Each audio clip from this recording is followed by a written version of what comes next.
The theft you should fear most doesn't wear a balaclava, doesn't kick down your gate, and doesn't show up on your CCTV at 2 a.m. It arrives quietly, signs paperwork, sends emails, processes payments, approves transactions, and leaves with millions while everyone is still convinced nothing happened. In South Africa, the most dangerous criminals are often the ones who never raise their voices. We call it commercial crime, a term so bland it almost dissolves in the mouth. It sounds like paperwork, like accounting, like a filing cabinet, yet behind that sterile label lives a sprawling ecosystem of fraud, corruption, cybercrime, embezzlement, and manipulation. According to the South African Police Service, commercial crime includes everything from forged signatures and fake invoices to complex syndicates siphoning money through digital channels. It is not one crime, it is a shapeshifter. And that, perhaps, is why it thrives. And if that feels unsettling, it should, because in many cases, the threat isn't outside the gate at all. It's already inside, clocked in, wearing a uniform, carrying a company email address. Insider involvement sits at the heart of commercial crime, often acting as the quiet engine that keeps it running. Every business has insiders. The longer the organization exists, the more layered and complex those internal relationships become. Traditional security like cameras and perimeter fencing were built to keep people out, not to question the intentions of those who belong there. Inside, patterns matter more than presence, yet many control rooms are not equipped to recognize those patterns or challenge behavior that feels normal. The truth is, insider risk often begins long before a crime is committed. It starts with HR and the quiet assumption that trust is permanent.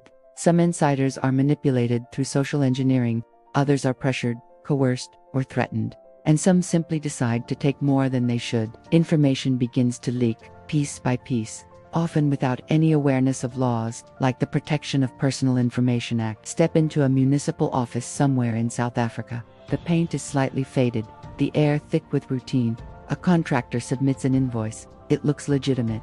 It is approved, paid, filed. Weeks later, someone notices something small, a duplicated payment, a supplier that doesn't quite exist. By then, the money had already traveled. The money moved across accounts like water slipping through fingers. Reports from the Special Investigating Unit have uncovered billions lost through procurement fraud. Or consider the private sector.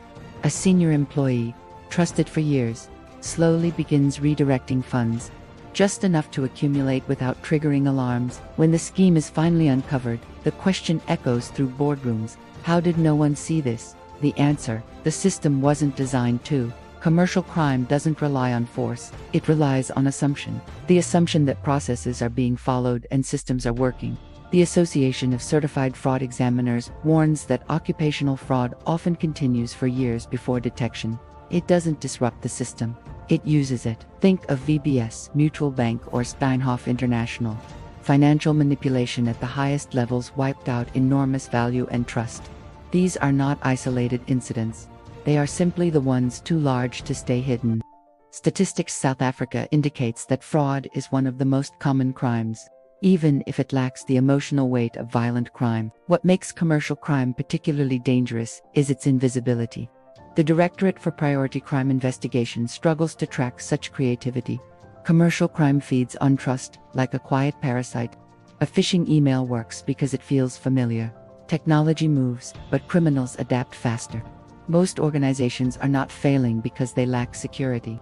They are failing because they do not truly understand their risk. Security is often treated like a checklist. Cameras, policies, access controls. It looks complete, but it doesn't see the gaps. This is where a proper independent security risk assessment changes the story. It is a way of seeing and asking questions systems cannot ask. Where are we exposed? Who can exploit this? How would they do it? And would we even notice if they did? Patterns emerge where there was once only noise. The narrative shifts from reaction to anticipation. South Africa does not have a shortage of security measures. It has a shortage of clarity. And until that changes, commercial crime will move like a ghost, leaving behind numbers that don't make sense and a feeling that something slipped through.